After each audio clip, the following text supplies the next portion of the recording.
Ya, kita tinggalkan informasi tadi pemirsa, kita beralih langsung ke isu yang cukup hangat ini ke DKI Jakarta, ke ibu kota. Ini MUI DKI katanya mau bikin cyber army, Ando, mau melawan semua informasi hoax yang kemudian menyerang ulama dan juga MUI itu sendiri. Istilahnya beragam ya, ada yang menyebut pasukan digital untuk menangkal hoax dan juga ujaran kebencian yang menyerang baik itu ulama maupun Gubernur Anies Baswedan. Tapi sejumlah pihak malah mengaitkan, kok jadi kesannya alat politis, ini masih tanda tanya besar. Nanti kita konfirmasi langsung ke pihak MUI. Apakah benar ini sekedar wacana atau nanti akan diwujudkan?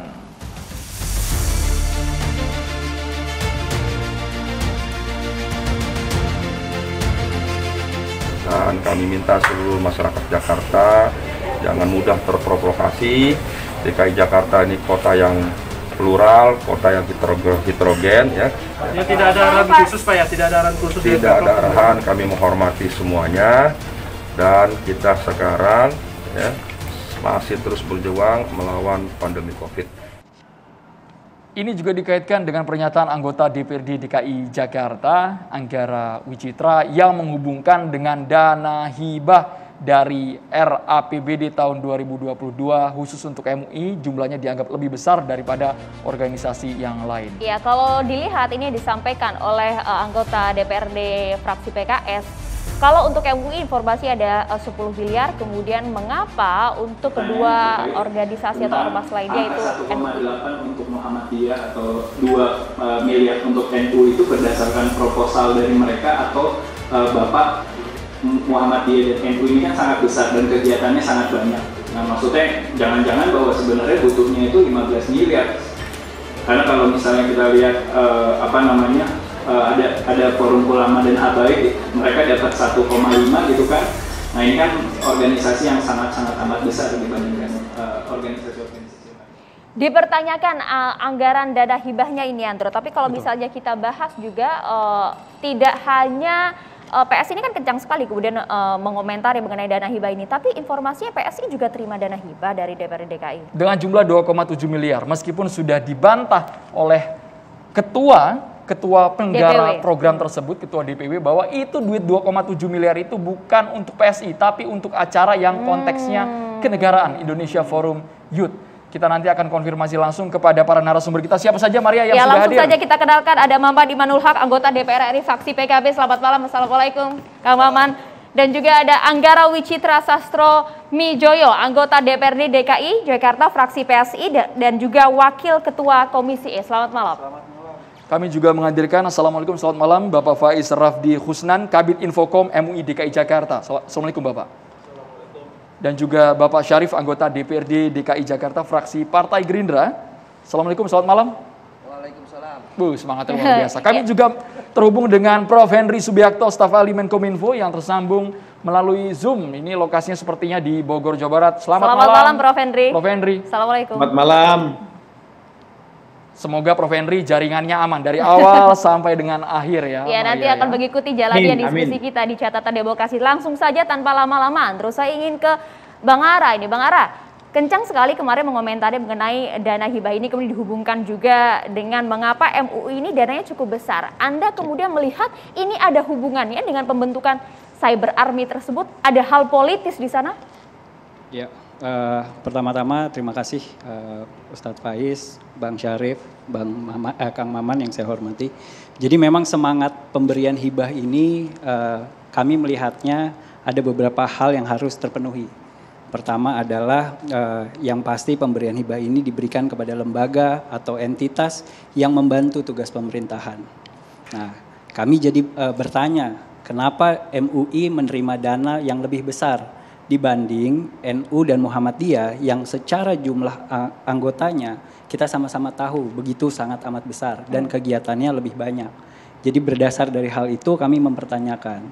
Kemudian tidak lama terjadilah polemik ketika dalam rapat kerja disampaikan akan membentuk cyber army. Nah, itu jadi diskusinya jadi semakin menarik. Kenapa Anda sangat optimis dan yakin sekali bahwa ada kaitan antara dana hibah 10 miliar dengan pembentukan cyber army MUI DKI Jakarta? Oh, kami mempertanyakan.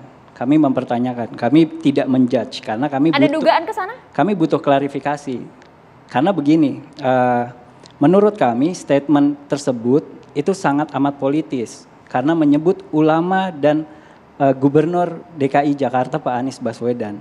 Pertanyaannya adalah kalau kita berkaca dalam proses demokrasi kita, hoax itu sudah ada dalam Pilkada 2017, Pilpres 2019. Nah, kalau jadi kami ini bertanya, kenapa MUI DKI Jakarta begitu ingin membela Pak Anies?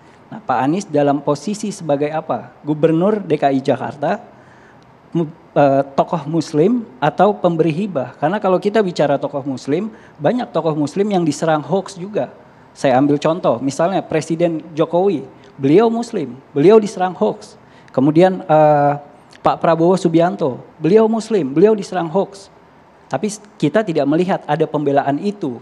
Nah, makanya ditambah lagi statement ini di tahun politik yang begitu panas. Yang ditangkap PSI ini membela hanya sosok personal pejabat politiknya atau ada deretan ulama juga oleh MUI DKI Jakarta ini? Nah, itu yang kita lihat. Karena apa? Karena kami ingin MUI ini kan kami pandang ya sebagai majelis ulama. Jadi organisasi yang sangat sakral karena ada kata ulama di sana.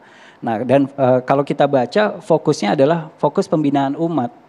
Nah, kami lihat di DKI Jakarta ini banyak rumah-rumah ibadah, musola, langgar, atau masjid yang tidak bisa mendapatkan akses bantuan dari pemerintah karena mereka belum terdaftar di DMI. Nah, kami harap MUI yang punya jaringan ke sana bisa berkolaborasi dengan Pemprov dan juga DMI mensejahterakan itu dulu. Dan rumah-rumah ibadah harus dipastikan tidak menyebarkan narasi-narasi kebencian. Itu yang lebih penting. Sejauh ini sudah mendapatkan jawaban dari pertanyaan besar Anda tadi? Belum, kami belum mendapatkan jawaban itu. Oke, coba kita tanyakan ke Bang Syarif. Jadi sebenarnya persoalan dana ini bagaimana Bang? Jangan sampai kemudian besarannya tidak sama, kemudian dugaan-dugaan hal yang tidak enak menyerang marwah MUI yang begitu besar. Iya, saya sebelumnya harus mendudukan perkara yang penting dulu, kedudukan MUI. Jadi saya baca di media diskusinya itu sudah ada yang bias ya. MUI itu harus menempatkan dirinya sebagai mitra. Nah, karena mitra maka dipahami berbagai macam pendapat. Nah, kalau ada pendapat mengatakan MUI harus kritis terhadap penguasa gitu, harus bla bla bla. Singkat kata, ada yang mendorong MUI itu untuk berseberangan. Nah, ini salah pertama ya. Nah, kemudian ada persoalan membela Anies. Ini kan yang menarik di sini, membela Anies. Nanti lebih detail ada bidangnya ini, Mas Faiz. Jadi pembelaan MUI terhadap program-program Anies, nah gitu ya. Pembelaan MUI terhadap program Anies itu tepat. Konteksnya DKI. Kalau tadi bilang ada Pak Jokowi sebagai tokoh muslim, Pak Prabowo itu tokoh nasional. Bung Anggara harus dorong MUI pusat. Nah, Perpres 151 sudah mengatakan itu hierarkis. MUI daerah tentu akan bermitra dengan MUI jadi pembela Anies itu dibolehkan. Itu sah-sah saja. Sah, dia mitra. Dia mitra. Ini harus saya tegaskan, jangan salah. Mitra. Kan dia punya apa namanya cara mendukung. Kalau MUI misalnya sebutlah ada apa tidak baiknya program pemerintah. Ulama dalam menegur pemerintah tidak terbuka. Tapi ketika mendukung, saya setuju harus terbuka. Nanti dituding partisan, pendukung. Harus partisan. MUI harus partisan, saya tegaskan. Tetapi ketika ada yang baik. Tapi ketika ada pemerintah yang menyimpang, sampaikan secara santun tertutup. Bukannya kemudian harus netral, jangan sampai nanti kemudian akar rumput di bawah ini jadi netral dalam konteks politik, iya setuju. Tapi netral dalam konteks membela kebenaran harus jelas MUI sikapnya di mana. Kalau pemerintah salah tegur, tetapi tentu dengan bahasa keulamaan, ya ruang tertutup. Tapi ketika pemerintah itu baik, harus terbuka mendukung. Tapi kan syarat dijadikan alat politik, Bang Syarif. Oh, jangan khawatir. Mereka adalah orang-orang terdidik. Saya meyakini MUI orang-orang terdidik, tidak dikira banyak orang. Jadi saya highlight ya. Jadi sudah tepat kalau MUI itu kedudukannya sebagai mitra pemerintah. Apapun yang dikatakan pemerintah baik harus didukung secara terbuka. Tetapi ketika pemerintah melakukan kesalahan, gunakan bahasa ulama dengan cara santun, tentu dengan secara tertutup. Dan bagaimana menjawab persoalan dana tadi Bang? Kenapa besarannya tidak sama? Nah ini Bang Ara harus langsung mendapatkan jawaban langsung di sini. Saya mengetahui itu sudah lama. Sudah lama, itu Perpres 151 memang amanatnya harus dibantu MUI. MUI itu harus dibantu. Besarannya kan berdasarkan proposal. Berdasarkan proposal.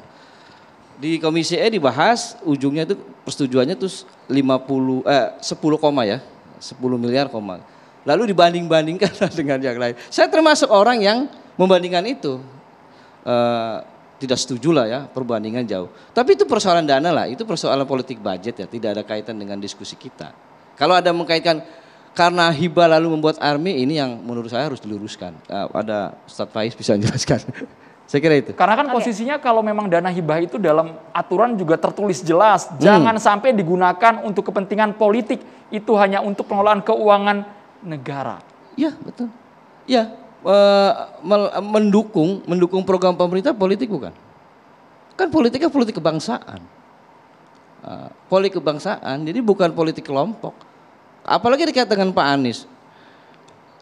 Dia juga masih lama 2 tahun lagi. Jadi kemudian sebentar lagi mau lengser. Apa untungnya buat MUI? Jadi Anda melihat karena ini kemudian menyangkut personal Pak Anies itu sendiri? Enggak, program. Jadi program Pak Anies itu harus sukses dan harus didukung. Saya setuju itu. Pada posisi seperti itu ya. Tapi ketika Pak Anies melakukan katakanlah kesalahan atau apa, saya juga setuju harus menegur.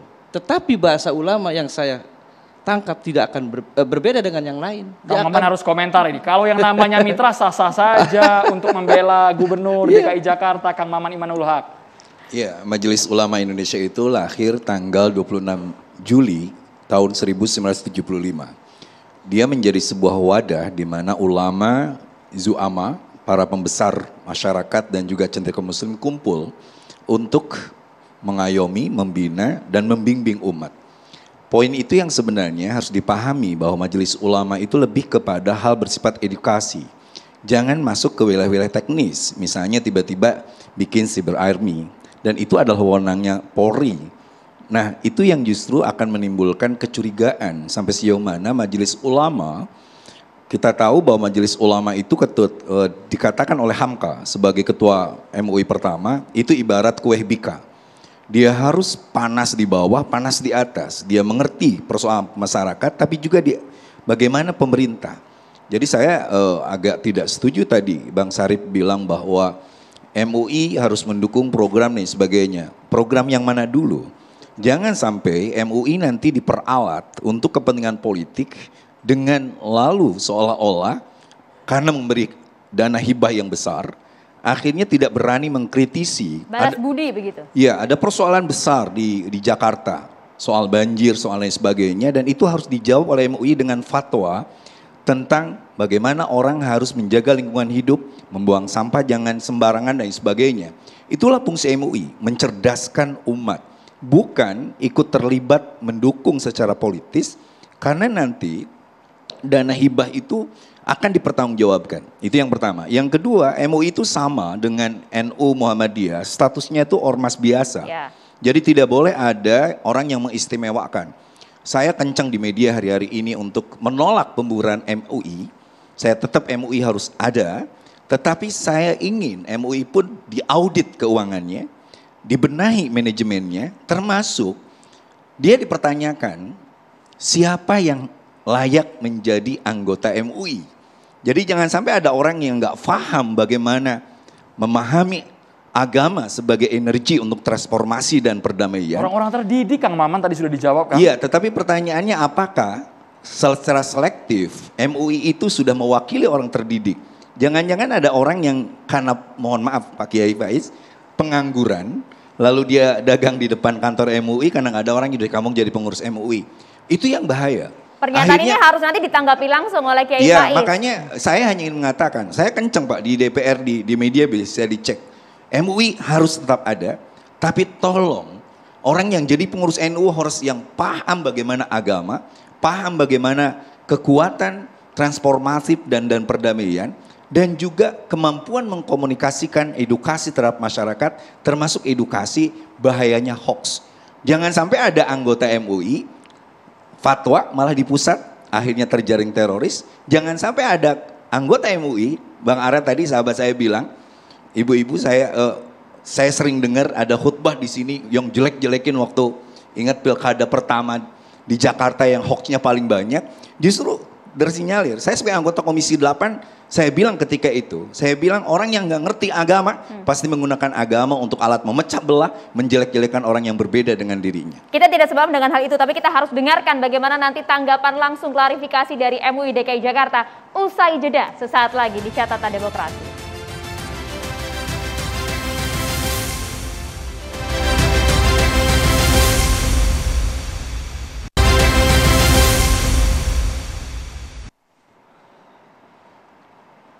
Ya, langsung saja kita lanjutkan ke Ustadz Faiz. Jadi gimana menjawab beberapa pertanyaan, narasinya cukup keras juga tadi.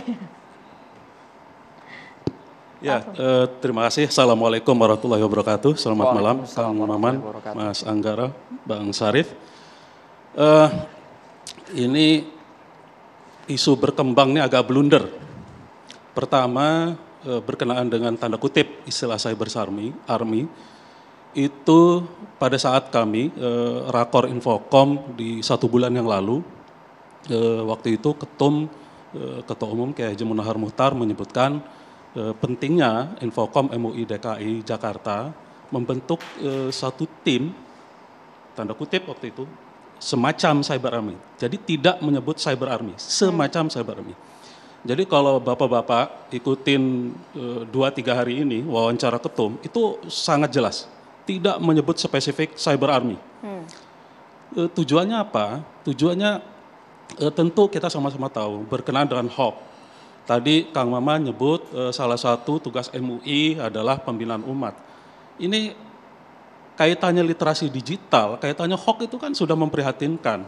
Nah, MUI tentu harus berperan dalam hal ini berkenaan dengan literasi digital, hoax tadi, anti hoax tadi. Jadi sebenarnya bukan dari 2017 yang disampaikan Mas Anggara, itu jauh sebelumnya. Jadi ketika musim pilkada, musim pilpres itu hoax, dan itu potensinya kedua belah pihak, bukan hanya salah satu pihak. Contoh, saya tadi dapat dari grup MUI, ada lagi yang ini hoax ini, viral maklumat MUI DKI Jakarta mendukung Anies. Nah ini kan kalau tidak segera diluruskan oleh tim yang tanda kutip ya, kalau yang sudah viral ini cyber army, ini siapa yang ini? Sementara literasi digital, era media sosial ini tidak mungkin kita hanya sekedar MUI DKI itu hanya sekedar nanganin website, hanya sekedar nanganin Facebook, hanya sekedar nanganin Twitter, itu nggak mungkin. Jadi harus ada tim yang mengcounter isu-isu itu, juga termasuk mengcounter isu-isu tidak benar dan juga meluruskan benar. Jadi itu gagasan utama. Serangannya bertubi-tubi Pak Faiz, baik itu ke personal gubernur maupun ke para ulama di ibu kota? Kalau lihat beberapa wawancara beberapa kali ini ketum, itu tidak spesifik menyebut dukungan kepada Pak Anies. Seperti yang disampaikan Pak Syarif. Tapi sempat dimention juga nama itu. Dukungan itu lebih kepada beliau sebagai gubernur. Bukan sebagai individu, apalagi capres jauh sekali. Tidak ada spesifik pun, bahkan di rakor itu tidak bunyi, ini nanti tim ini akan mendukung Pak Anies, nggak ada.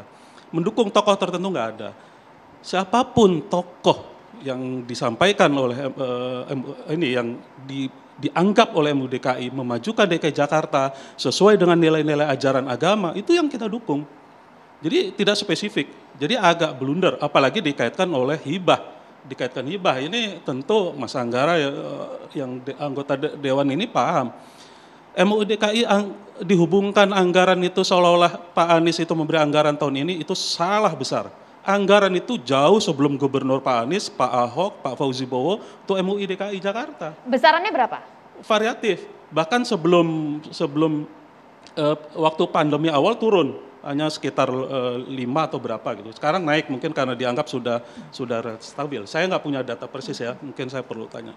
Tapi sekali lagi itu ada, kalau tanya di DPRD DKI pasti ada data. Soal diaudit inspektorat, soal diaudit. Kemudian program itu untuk apa?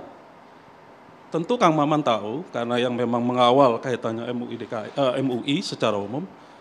Pertama, karena sebagai partner, sebagai sodikul hukumah, tentu contoh waktu awal pandemi, Pak Gubernur itu nelpon MUI DKI, minta fatwa berkenaan dengan sholat Jumat, berkenaan dengan sholat jamaah, berkenaan dengan bagaimana pelaksanaan ibadah di masa pandemi.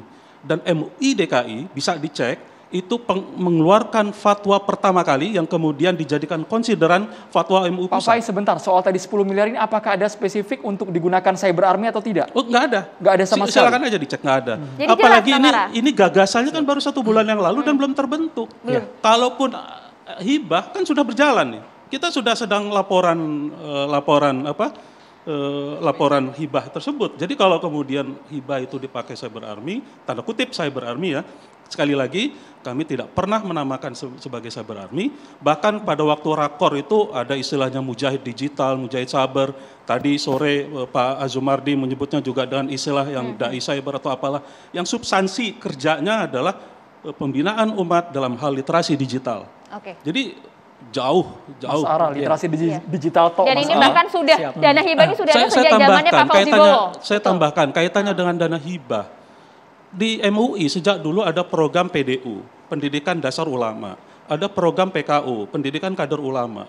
Itu gratis, tiap kota paling tidak mengirimkan 40, dikali berapa kota.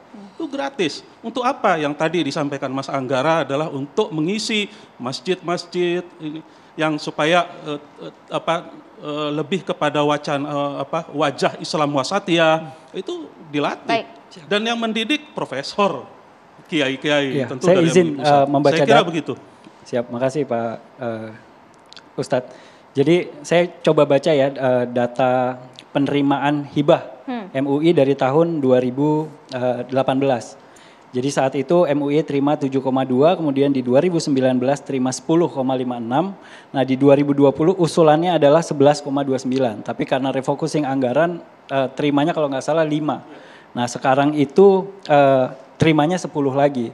Nah makanya dasar pertanyaan kami di awal itu kan tadi seperti yang Kang Maman sampaikan bahwa kedudukannya sama, MUI sebagai organisasi keagamaan, NU sebagai organisasi keagamaan, Muhammadiyah sebagai organisasi keagamaan, tapi jumlah yang diterima sangat berbeda.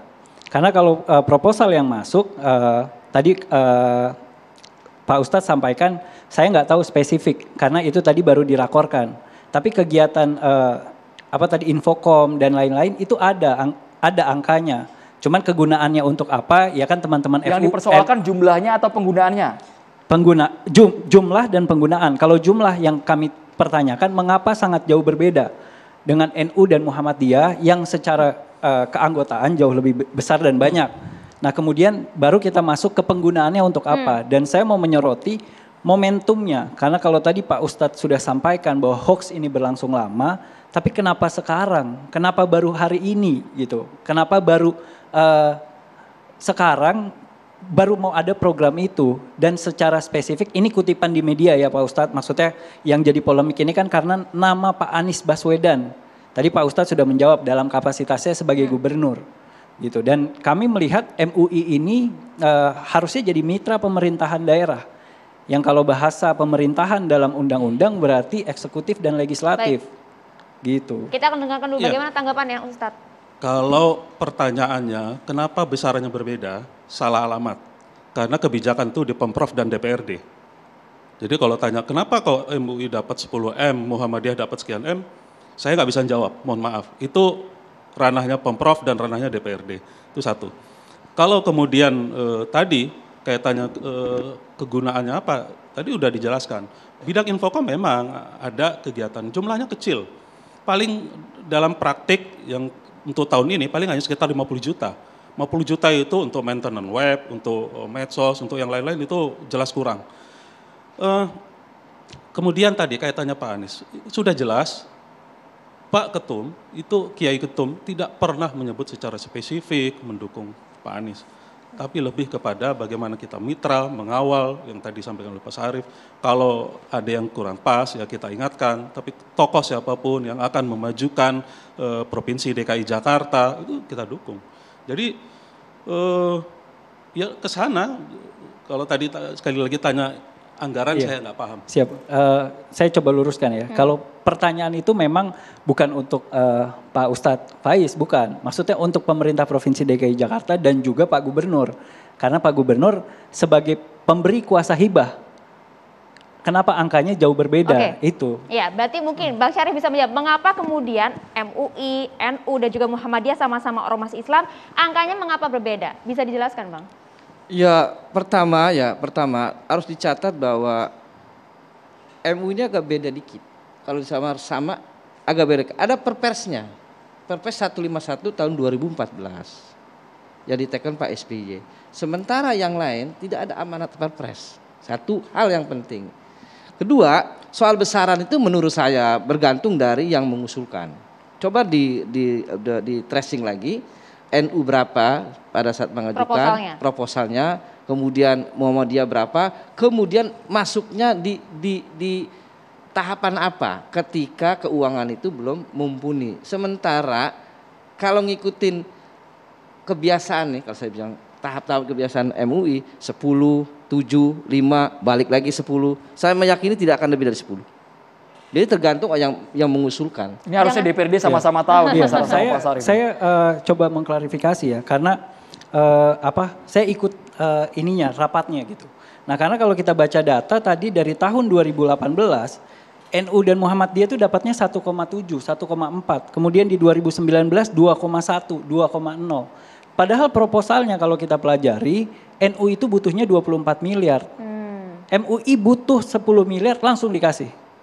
NU butuh 2,4, akhirnya setelah kita perjuangkan di DPRD, dari rekomendasinya pemerintah provinsi hanya NU itu 2, sekian miliar, akhirnya kita perjuangin untuk bisa dapat 5 miliar. Karena kita lihat ketimpangan kebutuhan, seperti itu. Jadi itu yang jadi dasar pertanyaan. Jadi ya memang ini bukan harus dijawab oleh Pak Ustadz Faiz. Wewenang kuasa kan ada di gubernur. Betul. Iya, mungkin pertanyaan begini, Ustadz Faiz, apakah kemudian ada perbedaan jumlah ya, kita melihat dari jumlah dana hibah ini pada saat kepemimpinan Pak Anies saat ini dengan kemudian kepemimpinan sebelumnya, karena kan dana hibah ini sudah lama. Pertanyaan publik adalah jangan sampai kemudian ternyata ini angkanya beda jauh lebih besar pada saat kepemimpinan Pak Anies karena ada suatu hal di balik sana politis misalnya, Ustadz.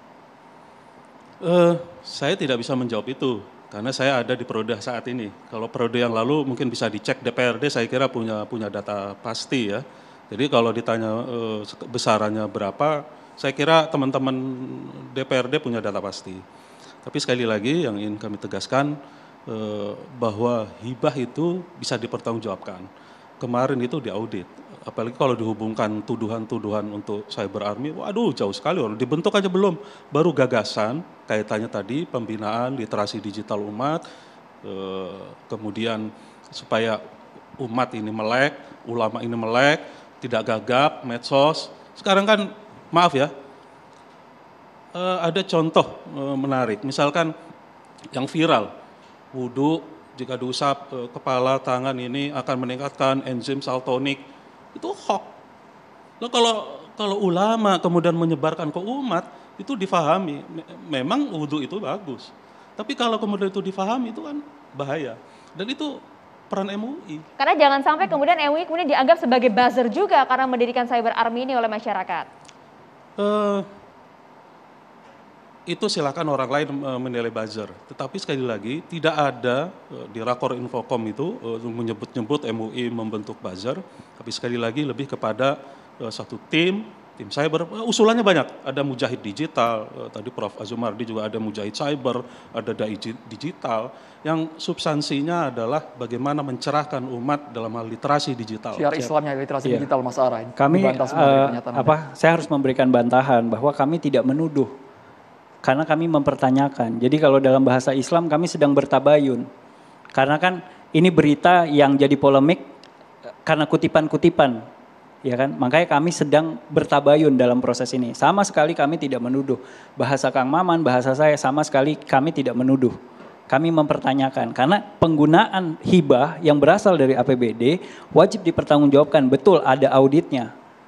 Karena setiap rupiah yang dikeluarkan oleh APBD itu warga DKI berhak tahu untuk apa kegunaannya. Baik, Kang Maman harus komentar juga ini karena tadi MUI DKI sudah menegaskan tidak ada sama sekali niat ini untuk mendukung Gubernur Anies Baswedan, bahkan sebagai benteng orang nomor 1 di DKI Jakarta. Sesaat lagi Kang Maman, kita harus jeda dulu hanya di catatan demokrasi pemirsa.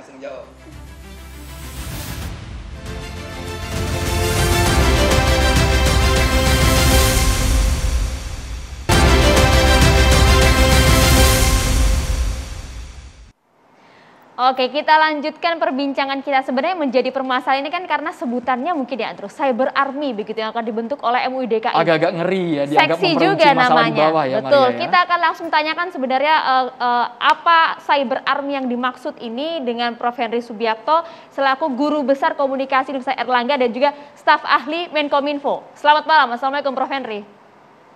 Waalaikumsalam, selamat malam juga Mbak Maria Assegaf dan Mas Andro. Iya. Memang betul Cyber Army itu kesannya sangat buruk karena memang Cyber Army itu kan sebenarnya pasukan perang di dunia media sosial. Jadi kalau kita membaca buku like War, The Weaponization of Social Media, itu kekuatan-kekuatan politik itu di berbagai negara ketika mereka berperang komunikasi lalu membentuk Cyber Army atau Cyber Troop atau buzzer.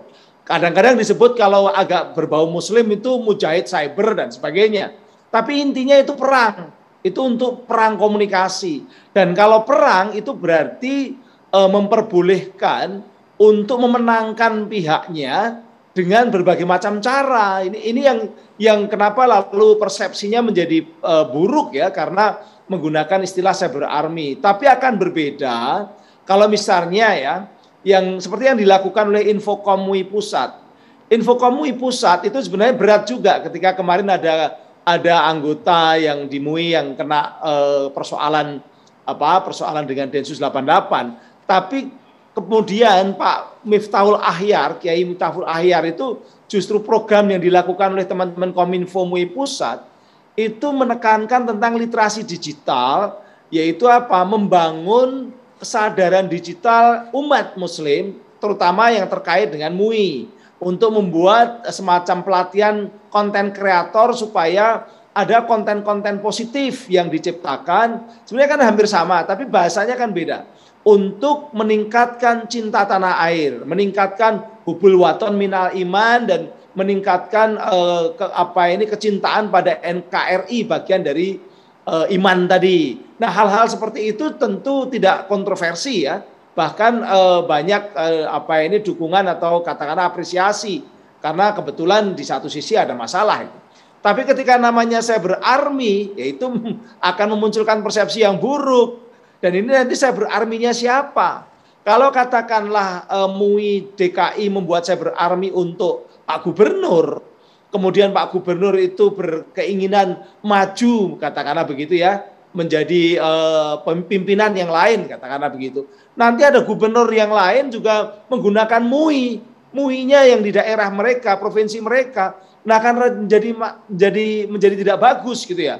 Tiap MUI punya agenda-agenda yang berbeda-beda. Tapi kalau agendanya sama, yaitu hubul waton minal iman, sama-sama untuk meningkatkan kecintaan pada NKRI, selesai. Justru memang rakyat kita itu banyak yang jumlahnya ya pengguna internet itu 202,6 juta tersebar di seluruh Indonesia. Ini perlu literasi digital untuk pemahaman terhadap persoalan-persoalan hoax, bagaimana jangan percaya hoax, jangan mudah ya.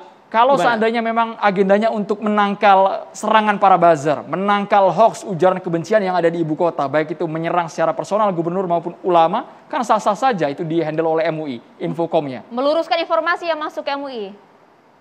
Itu nanti jadi perang kan, itu perang antar buzzer juga itu. Tapi kalau kita memperkuat masyarakatnya, memperkuat katakanlah netizennya yang dengan bahasa-bahasa agama maupun juga dengan bahasa-bahasa yang cocok gitu ya, untuk supaya mereka lebih tabayun dulu, dalam konteks semuanya itu kita sama-sama seluruh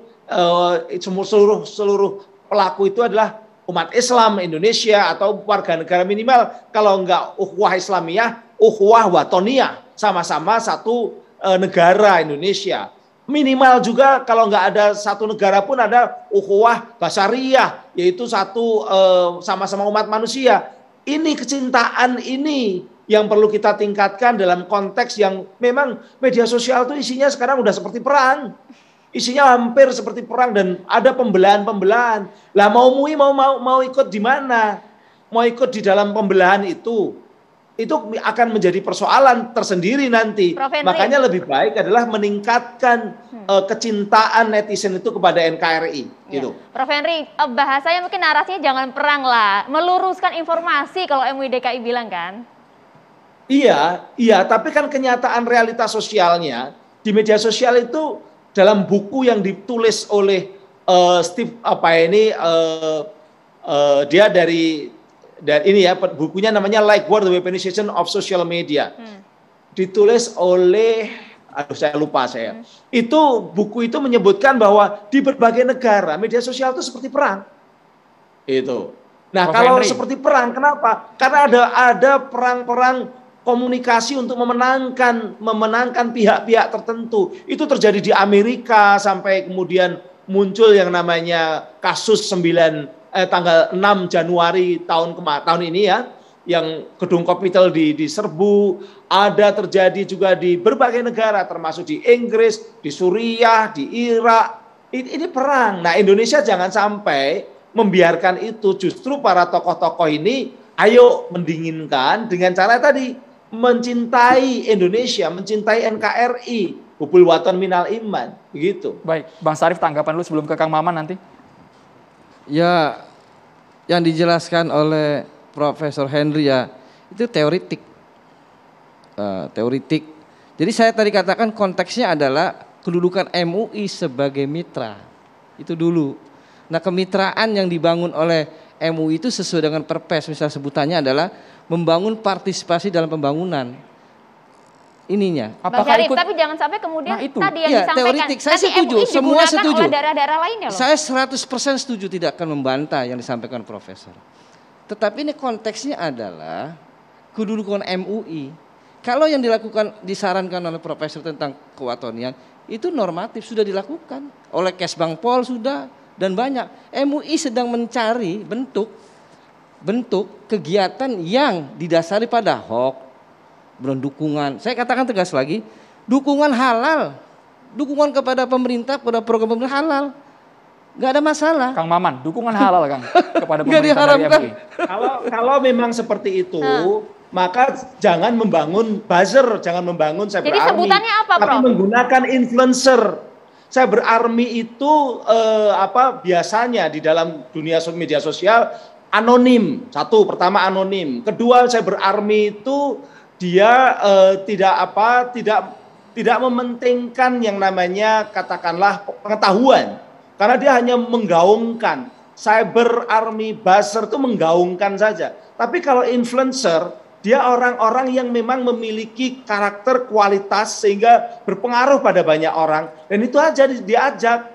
Itu mereka akan lebih bertanggung jawab dibandingkan dengan yang buzzer yang tidak jelas identitasnya, tidak jelas komitmennya kepada kebangsaan dan sebagainya. Karena memang orangnya nggak jelas, itu bayaran. Kalau buzzer, cyber army itu bisa yang banyak itu adalah bayaran. Memperkeruh ya, Tapi Prof. Henry ya.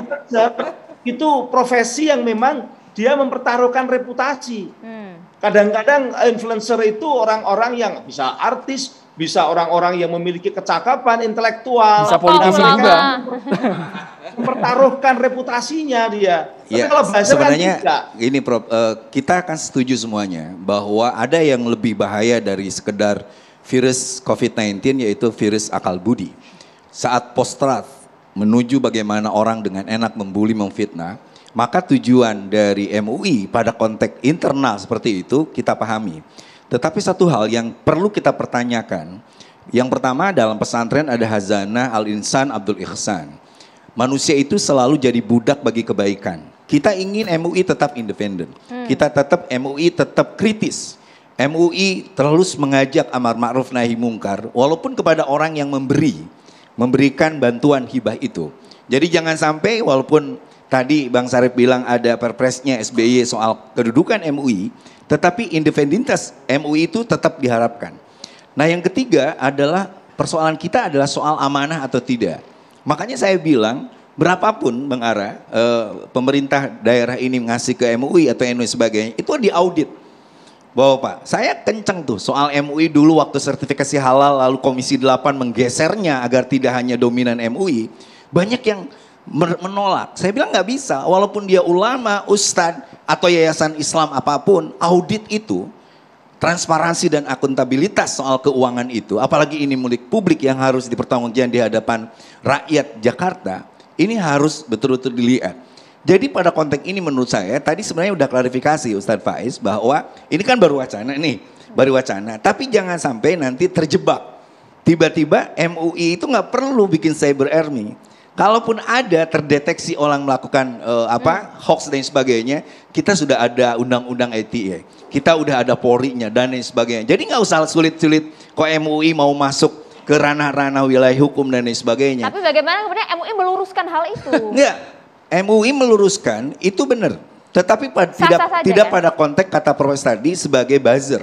Karena tugas misalnya nanti apapun yang dilakukan oleh Anies terus aja didukung dan sebagainya, nggak bisa. Kan bukan buzzer Kang, tapi amar ma'ruf nahi mungkar yang menyentuh jagat maya. Saya ingin tanggapi, belum ini begini jadi saya katakan dari awal bahwa Jabang Bayi dari brojol MUI itu adalah mitra.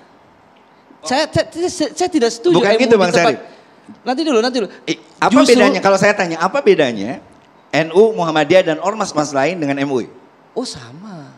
Nah itu yang Anda salah. Bukan, sama. Beda Pak. Sama. MUI itu adalah wadah komunikasi. Bukan, dalam antar konteks, ulama, du'ama dan cendekiawan. Dalam konteks keuangan sama. Bukan soal itunya. Justru untuk membedakan bahwa MUI itu adalah forum komunikasi di antara ormas-ormas yang ada untuk lalu mendesain bagaimana mereka mendeteksi masalah ummah, persoalan umat, lalu mencari solusinya.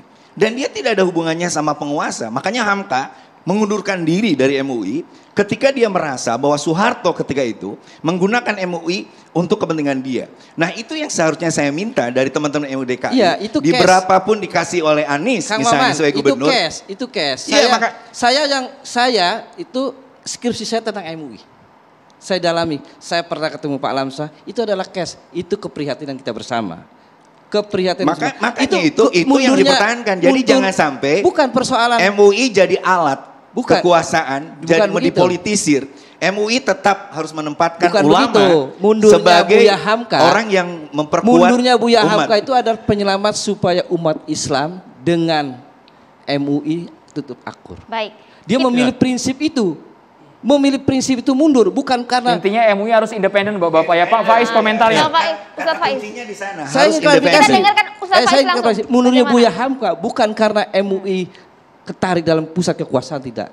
Dengan mundurnya itu MUI selamat bermitra dengan pemerintah. Itu saya catat dalam kajian saya. A'udzubillahi minasyaitonirrajim. Ya ayyuhalladzina amanu in ja'akum fasiqum binaba'in fatabayyanu an tusibu qauman bijahalah. Al-ayah. Itu ayat jelas. Jika telah datang seorang fasik membuat suatu berita hoax, tabayun. Jadi fungsi meluruskan informasi mohon tidak difahami sebagai mengcounter seolah-olah menjadi buzzer. Tadi saya sudah memberikan satu contoh. Ada yang viral tentang keutamaan wudhu dari sisi kesehatan. Itu hoax. Itu kalau ulama MUI kemudian tidak meluruskan, orang nanti memahaminya, umat memahaminya, wah itu belum lagi soal hadis-hadis palsu. Saya kira Kang Maman tahu. Banyak. Itu kalau MUI tidak berperan dalam tabayun dalam soal itu, wah bahaya. Jadi mohon tidak difahami bahwa kemudian seolah-olah meluruskan informasi itu bagian dari buzzer. Ini tabayun ini bahasa agama, itu satu. Kemudian tadi di awal sudah jelas, kami menegaskan kami bukan menjadi bagian tim sukses. Jadi kalau kemudian digiring ke sana lagi bahaya, nanti frame-nya seolah-olah MUI ke sana. Padahal di awal sudah jelas. Kami tidak menyebut secara spesifik Pak Anies yang harus didukung oleh tim cyber tadi, bukan. Jadi, kalaupun didukung tadi yang disebut oleh Pak Syarif, karena mitra, karena kami memberikan dukungan-dukungan tadi seperti ada fatwa, nah itulah yang kemudian ada hibah. Hibah pun juga perlu ditegaskan, itu juga dananya masuk ke kota, jadi 10M itu tidak murni diterima. Tapi MUI DKI mengiyakan sebagai mitra gubernur. Kenapa? Sebagai mitra gubernur DKI Jakarta, MUI MUI Pusat DKI menegaskan bahwa MUI itu memosisikan diri sebagai Sodikul Humah, partner pemerintah.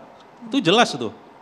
Itu silakan jejak digital di Kiai Ketum yang lama, yang sekarang selalu menegaskan seperti itu. Jadi kami memosisikan seperti itu. Umat kan menginginkan bahwa MUI itu independen lah, tidak kemudian berpihak kepada siapapun, dalam hal ini mungkin pemerintah juga. Begini, jangan dipaksa MUI jadi independen. Menurut saya itu justru melawan khitohnya. MUI itu dibentuk sebagai bagian dari mitra. Kalau independen dan dipahami dalam konteks politik, maka berbeda. Ini sejenis civil society yang berbeda jenisnya. Dia mitra, agak unik MUI ini. Jadi jangan dipahami independen konteks hubungan kekuasaan, tidak. Politik ya? Enggak, ya bukan dalam konteks politik. Ini adalah kemitraan dalam rangka membangun supaya pembangunan ini masyarakat berpartisipasi. Melalui apa? Melalui bahasa agama. Itu loh. Saya kok kadang-kadang agak ini juga, agak keberatan. Pak Syarif, bahasa independen itu, lihat di web MUI Pusat. Bahwa MUI itu adalah organisasi yang didanai pemerintah tetapi bertindak secara independen. Itu bahasa di webnya. Coba dilihat. Ya betul. Itu yang justru dikhawatirkan umat. Bagaimana caranya apa yang diberikan lewat uang pajak loh ya, uang hasil pajak itu betul-betul nanti bisa secara amanah diperlihatkan lewat program transparan, akuntabel dan sebagainya. Jadi jangan sampai organisasi yang mulia dengan mengusung nama ulama ini, tetapi dari sisi keuangan, dari sisi penggunaan, termasuk dari sisi independensi tidak kehilangan. Kalau ulamanya udah begitu, kemana lagi umat mencari? Kita kasih komentar Kang sebelum closing. Iya, enggak, kalau saya sih sebenarnya mau meluruskan, saya tidak setuju apa yang disampaikan senior saya di DPRD. Karena menurut saya Majelis Ulama itu sebagai organisasi sangatlah amat mulia. Jadi jangan ditarik ke dalam kontestasi politik yang tadi Bang Syarif sampaikan gitu. Karena kalau misalnya hanya MUI dalam bahasanya tadi harus partisan, kemana independensinya? Karena tadi saya juga mau menyambung apa yang disampaikan Profesor. Tadi kan di awal saya bilang masih banyak PR kita, membina umat masih banyak. Banyak rumah ibadah, marbot-marbot, guru ngaji yang mereka tidak bisa mendapatkan bantuan dari pemerintah Provinsi DKI Jakarta karena mereka tidak terafiliasi, mereka tidak terdaftar di DMI. Dan saya yakin MUI punya jaringan itu. Dan MUI, saya kalau boleh kasih usulan, saya setuju dengan apa yang disampaikan Profesor. MUI ini nggak perlu bikin buzzer, mereka punya influencer-influencer yang didengar. Bukan buzzer tadi Mas, sudah dibantah tadi Mas. Ya, hanya semacam cyber. Ya hanya ya apalah itu namanya ya. Tapi menurut saya MUI punya influencer jaringannya kemana-mana.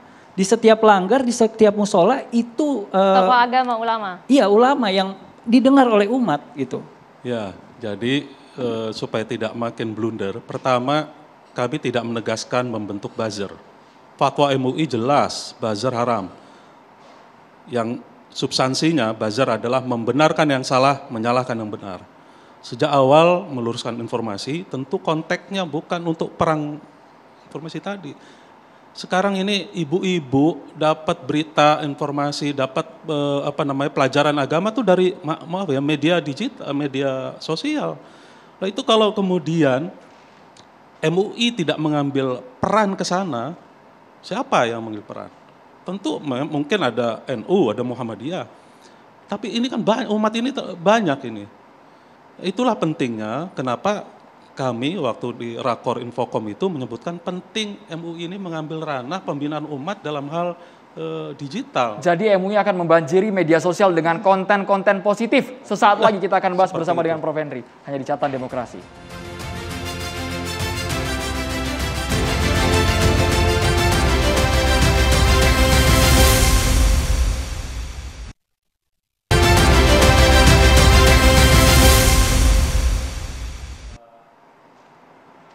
Ya, kita lanjutkan. Saya ingin ke Prof. Henry. Prof. Henry, jadi mungkin apa ya kata yang tepat begitu untuk kemudian menggantikan semacam cyber army yang akan kemudian dibentuk oleh MUI untuk meluruskan, memberikan pendidikan literasi digital agar hal-hal yang kemudian tersebar di media sosial ini merupakan hal-hal yang positif lah paling tidak. Ya, saya tadi makanya tidak srek ya kalau ada istilah buzzer, cyber army, cyber troop ataupun juga Mujahid Cyber itu kesannya adalah perang. Ini yang ditulis oleh Peter Singer tadi, namanya Peter Singer. Maka saya lebih setuju kalau kita ini menggunakan atau MUI ini menggunakan ya membentuk katakanlah konten-konten kreator untuk mendukung NKRI misalnya atau influencer tadi. Jadi antara MUI DKI itu relevan atau sama dengan apa yang dilakukan MUI pusat. Apa yang dilakukan MUI Jawa Timur, Jawa Tengah misalnya begitu. Jangan sampai MUI itu hanya mendukung mitranya saja, akhirnya tiap-tiap daerah provinsi itu saling bersaing mendukung mitra masing-masing begitu. Ini kan menjadi aneh kalau misalnya MUI ternyata mitra masing-masing berbeda-beda cara. Kenapa Prof. Henry sampai khawatirnya ke sana, Prof? Ya. Makanya lebih baik kita sama-sama yang jelas dimiliki sama-sama itu kan Indonesia. Jadi ini untuk sama-sama meningkatkan kecintaan kita kepada Indonesia, NKRI sebagai negara yang memang sudah menjadi kesepakatan kita. Kemudian Islam wasatiyah yang dikembangkan. Jadi itu yang berikutnya adalah bahwa MUI ini juga harus mempersiapkan umatnya maupun termasuk kiai-kiainya, ulama-ulamanya dalam konteks transformasi digital. Karena transformasi digital itu bukan hanya sekedar programnya Pak Jokowi, tapi itu keniscayaan sejarah. Bahwa anak cucu kita, anak-anak kita ini sekarang berubah menuju ke dunia digital. Bekerja secara digital, kebudayaannya budaya digital, bahkan ke depan itu ada yang mempersiapkan yang namanya umat Islam kalau mau berangkat haji tidak perlu lagi kalau mau haji itu apa namanya istilahnya manasik itu harus di tengah lapangan begitu, tidak perlu, tetapi menggunakan teknologi digital, menggunakan metaverse, menggunakan virtual reality, seakan-akan yang mau berangkat haji itu benar-benar sudah ada di tengah-tengah Masjidil Haram, sehingga tawafnya itu secara virtual, ketemu sa'inya virtual. Nah, ini semua adalah transformasi digital. Belajar agama pun bisa seakan-akan bisa ketemu pada era time tunnel ya, era zaman Nabi misalnya. Ada sejarah-sejarah yang diciptakan dengan virtual. Bisa lihat pedang Nabi, bisa membuka mushaf asli Quran pertama. Kalau aslinya kan tidak boleh dipegang, bahkan dilihat aja sulit karena itu sangat dijaga. Tapi kalau dengan dunia virtual itu akan anak-anak didik kita, anak-anak cucu kita bisa belajar lebih dekat. Nah, ini semua adalah transformasi digital. Apakah kita siap seperti itu? Nah, ini yang harus dipersiapkan. Jadi bukan sesuatu yang lebih berbau politik, apalagi politik itu perception. Jangan sampai tindakan-tindakan program MUI itu dipersepsi secara salah. Itu saja yang ingin saya sampaikan. Ya, jadi sebenarnya transformasi digital ini bahkan diperlukan juga untuk ormas sekelas atau sebesar MUI. Kalau tadi Kang Maman juga sempat sampaikan, nggak usahlah MUI buat semacam ini. Perlu loh Kang Maman ternyata. Ya, saya setuju bahwa di era digital seperti ini, dakwah pun harus memang menguasai. Pertama, nalar teman-teman milenial. Yang kedua, menggunakan seluruh media sosial. Cuman ketika kita ngomong sebuah institusi bernama Majelis Ulama Indonesia, di sana ada kalimat ulama. Ulama itu 3 poin yang harus dia kuasai. Pertama, dia menguasai idrakul ahkamil diniyah, termasuk maqatus syariah, hukum-hukum Islam, lalu tujuan-tujuan beragama kita. Yang kedua, ulama itu adalah yang mengetahui realita masyarakat. Dia harus tahu persis di mana tingkat kemiskinan, pengangguran, kemiskinan ekstrim, stunting dan lain sebagainya. Jadi tidak melulu soal pahala dan dosa, soal sorga dan neraka. Dan yang ketiga adalah dia bisa menatap umat itu dengan pandangan kasih sayang, bukan kebencian. Jadi kalau ada orang yang misalnya melakukan hoax, yang dilakukan MUI itu bukan berarti meluruskan saja, tetapi juga melakukan edukasi tengah masyarakat. Sah-sah saja dong. Sah saja. Poin kedua yang penting dalam Majelis Ulama itu Indonesia.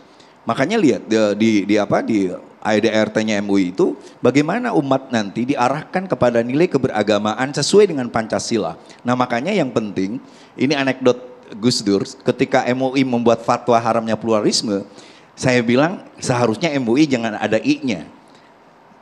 Karena kalau I dia harus beragam, dia harus menghadap ke kebinekaan. Kata Gus Dur nggak bisa kalau tanpa I, karena dia akan digugat oleh Manchester United, MU. Silakan Ustaz. Saya tidak ngomentarin yang fatwa terakhir. Kita fokus pada isu cyber army. Jadi pertama kami tegaskan bahwa tidak secara spesifik kami menyebutkan cyber army. Itu satu. Banyak usulan-usulan.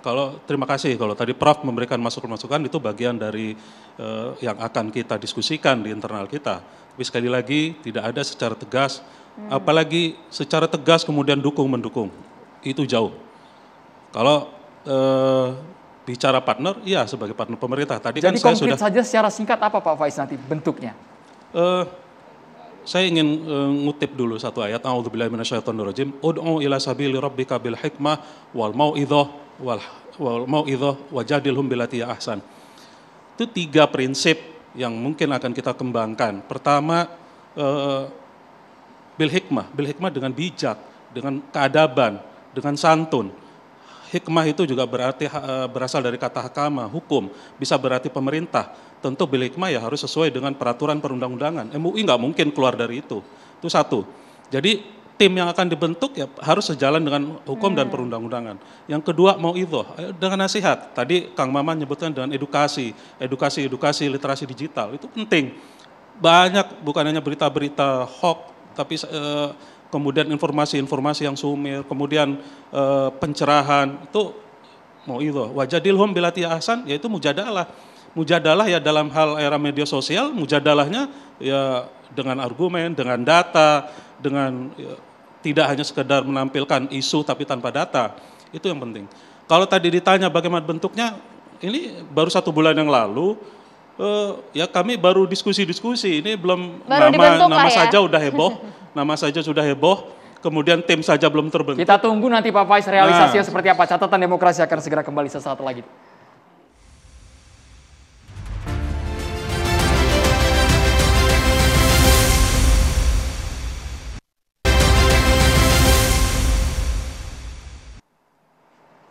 Saat ini kami sudah kehadiran Kiai Haji Fikri Haikal MZ. Assalamualaikum, selamat malam. Waalaikumsalam warahmatullahi wabarakatuh. Ya, kami persilakan kepada narasumber untuk bertanya, silakan. Kiai, assalamualaikum. Waalaikumsalam. Saya mau tanya, Kiai, singkat aja ya. Kalau ada ulama ya bergabung dalam satu lembaga, nih kita diskusi Majelis Ulama nih. Sikap MUI adalah mendukung pemerintah, haram apa halal? Haram apa haram? Halal apa haram? Mendukung pemerintah. Saat ini pemerintahnya Anies. Nah, kira-kira gitu. Halal apa haram? Ya. Silakan Ustaz. Ya, terima kasih. Ini emang biasa ya, setiap 2 tahun menjelang pergantian pimpinan nasional, mesin udah mulai dipanasin nih. Biasa, dalam iklim demokrasi biasa. Cuma permasalahannya, selama kita mendukung yang benar, memang harus, wajib mendukung yang benar. Itu dari sisi pribadi. Tapi dari sisi kelembagaan tetap dijaga kenetralitasannya. Soal pribadi-pribadinya, monggo silakan. Bahkan agama mengajarkan ikuti terus kebenaran, jangan sampai berpaling. Nah, saya tadi mengikuti apa yang disampaikan oleh Bang Syarif, bahwa kalimat kemitraan MUI sebagai mitra dari pemerintah kota, selama itu berada pada koridor kebenaran, maka kita ikut. Tapi ketika melenceng dari maslahatul ummah, ya tentu ada peneguran dengan cara-cara yang tadi sudah disampaikan oleh Ustadz Faiz, dengan cara-cara yang santun tentu. Tetapi sebagai sebuah lembaga, sepatutnya netral. Soal pilihan kemudian, monggo silakan. Nah, lembaga dan keanggotaan secara person ya, kita semua seyogyanya mengikuti nilai-nilai kebenaran. Jadi bukan mengikuti siapa yang bayar. Ketika mengikuti kebenaran, maka objektivitas akan terjaga. Jewernya pun, bahasa saya, jewernya pun enak. Tapi kalau sudah hilang objektivitasnya, ya wallahu alam. Sebab ulama ini jangan sampai seperti ulama macan di sirkus. Sangar memang, tapi ditonton orang jadi lucu-lucuan anak kecil. Tetaplah dia sangar, tetaplah dia mengaum, tetaplah dia jadi raja di tengah hutan belantara. Tetapi dengan satu konsep bahwa kita semua umat beragama di Indonesia, Republik tercinta, harus tetap mengikuti nilai-nilai kebenaran. Saya pikir begitu ya. Baik, yang lain mungkin Kang Maman ingin bertanya langsung kepada Pak Kiai. Tadi kita bahas tentang pentingnya ulama menguasai medsos. Ya. Itu kira-kira sampai sejauh mana ulama bisa menguasai medsos dan jadi dipahami oleh nalar publik sekarang? Nah, saya setuju apa yang tadi disampaikan oleh Kang Maman bahwa tidak semestinya seorang ulama itu hanya bisa memahami kaidah-kaidah syariah, kaidah-kaidah hukum-hukum. Tetapi yang lebih terpenting adalah dia harus memahami grassroots. Karena jamaah itu mereka kalangan bawah. Bagaimana ini harus dihubungkan? Seorang ulama dia paham betul jamaahnya dari kalangan apa, muridnya dari kalangan apa. Itu sebabnya Nabi mempresentasikan 4 sahabat sebagai pilar. Ada Abu Bakar sebagai orang tua.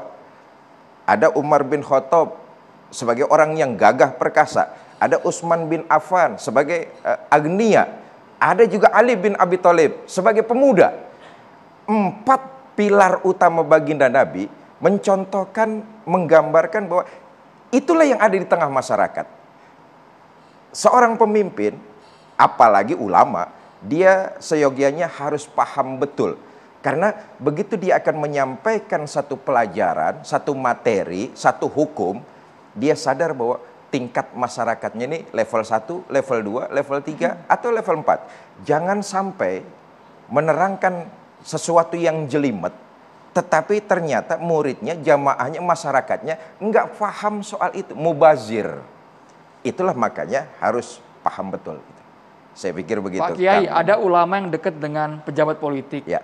Kadang dikait-kaitkan, wah ini ulama ini pendukung si A, pendukung si B, itu kan rancu jadi Pak Nah, Kiai. persoalannya adalah sah-sah aja. Tadi saya katakan sah-sah saja bahwa menjelang 2 tahun ini pergantian pucuk kekuasaan, mesin sudah mulai rada panas. Tetapi buat kita bangsa Indonesia, hendaknya tanamkan husnuzon. Berbaik sangka sajalah. Sebab kalau mau berburuk sangka, nyapain diri kita sendiri, nggak ada manfaatnya. Buat para pemirsa, berbaik sangka, husnuzon itu memang anjuran agama. Tidak salah kalau ada ulama kemudian yang konotasinya dekat dengan pusat kekuasaan, entah itu di pusat, entah itu di daerah. Tetapi mungkin saja husnuzon, mungkin saja umaro tersebut, pemimpin tersebut mau mengkonsultasikan sebatas mana masyarakat kita, rakyat kita dalam hal beribadah sudah mendapat kenyamanan atau belum. Seyogyanya apa peran ulama, apa saran ulama terhadap kami pemerintah, itu husnuzon. Saya berpikir kita mesti husnuzon. Siapa tahu umaro tersebut meminta masukan dari ulama tentang hal-hal kemaslahatan umat. Tetapi kalau ada hal lain, dalam tanda kutip, ada bergening, ya wallahu alam, paling tidak lambat atau cepat masyarakat juga akan menilai dan tahu sendiri. Wallahu alam bishawab. Oke, Ustadz, tapi kalau dari kitanya sendiri sebagai umat ya Ustadz, kadang kan untuk ya harusnya kan bertabayun, Ya. tapi bagaimana ya kita ini sebagai umat agar bisa selalu positif meskipun kita melihat tadi kan ya mungkin ada saja ulama yang memang dekat dengan si A, dekat dengan kekuasaan. Ya. Nah, agar tetap menjaga akar rumput ini tidak terpecah belah begitu. Nah, itulah makanya dengan diskusi seperti ini sebenarnya memberikan pendidikan kepada pemirsa, kepada masyarakat bahwa yang hadir di meja bundar ini cuma berbeda pikiran, berbeda ide. Ini kan mengedukasi. mestinya pemirsa juga memahami ini secara menyeluruh, bahwa kita berbeda ide itu biasa aja kok. Berbeda pemikiran itu biasa aja, berbeda baju biasa aja, tapi bahwa kita harus tetap menjaga kerukunan, itulah bukti kita menjalankan agama. Apa yang tadi sudah dikatakan Profesor, hubul waton, bagian daripada iman, itu kita buktikan seperti itu. Nah, poinnya buat saya, penekanan saya kepada pemirsa, masyarakat Indonesia tercinta, edukasi semacam ini hendaknya juga diterapkan oleh pribadi masing-masing. Jangan melihat sebuah perbedaan itu sebagai permusuhan. Boleh saja kita beraneka warna, boleh saja kita berbeda, baju nggak sama, tetapi bahwa yang lebih terpenting adalah kita menjalankan agama, bahwa kita diikat dengan persaudaraan sebagai sebuah bangsa negara kesatuan Republik Indonesia. Masya Allah. Baik. Terima kasih banyak Pak Kiai Haji Fikri Haikal MZ sudah hadir di Catatan Demokrasi. Kang Maman dan juga Mas Anggara sudah hadir. Terima kasih Bang Syarif dan juga Kiai Faiz. Intinya adalah sebagai umat tentunya kita menginginkan bahwa MUI ini marwahnya tetap terjaga, membina, mengayomi dan juga meluruskan umatnya ke jalan yang benar. Kita berjumpa lagi di Catatan Demokrasi minggu depan. Saya Maria Segaf. Dan saya Andromeda Mercury. Prof Henry, terima kasih banyak tadi sudah membanjiri kami dengan contoh konten yang positif yang harus kita buat. Pancing influencer kemudian menjadi konten kreator yang punya tanggung jawab akan unggahan dan juga unduhan kita di media sosial. Saya Andromeda Mercury dan juga Maria Segaf. Terima kasih. Sampai jumpa.